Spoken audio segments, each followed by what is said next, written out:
Sharing with you my favorite drink from Jamba. This is the Strawberry Surf Rider.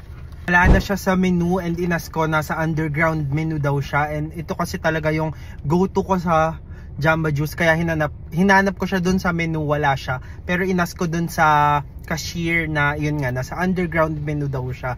And I don't know the meaning of underground menu. So try na natin ulit tong Strawberry Surf Rider if ganun pa rin yung taste.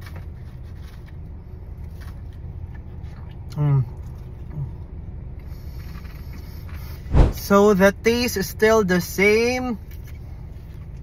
Super asim. I mean, for my preference, sobra siyang asim, pero gustong gusto ko pa rin kasi ako mahilig talaga sa maasim na mga drink. And yeah, lasang lasa yung mga fruits, very fruity, very refreshing. And if mapapadpad kayo sa Jamba, try this. For my rating, and I think it's a no-brainer,